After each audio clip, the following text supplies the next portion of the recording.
Inside the minds of terrorists, two men who once spread fear themselves share their thoughts about radical fundamental Islam with students at CU.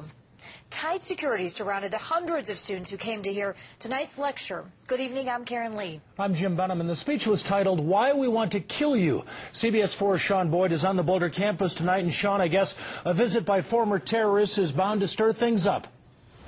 Especially when their speech is titled, as you said, "Why We Want to Kill You." The two speakers say their lives have been threatened on other college campuses where they've spoken, and CU took no chances tonight. Security was so tight the speech started a half hour late as more than 1,000 students wound their way through the lines to pack this place and hear what the two men had to say. I came to the United States of America to cut her feet from under her.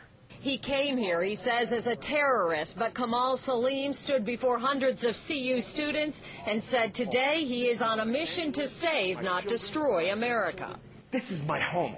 This is the final frontier for me, a country that loved me and gave me home. And today I stand on her wall crying out, "Wake up, America."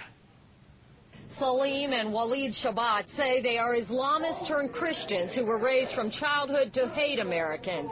Security was tight at the speech they titled, "Why We Want to Kill You." When we lied to you, you believed us. When I repented, I became an Islamophobe, a racist, hate monger. The two men say the radical Islamist movement is growing, especially on college campuses, and they say America hasn't learned from 9/11. 9/11 took place. America got up. They didn't know what to do with 9/11. They hit the snooze button and went right back to sleep. But if the speech was a wake-up call for some, it was an insult to others. Not true.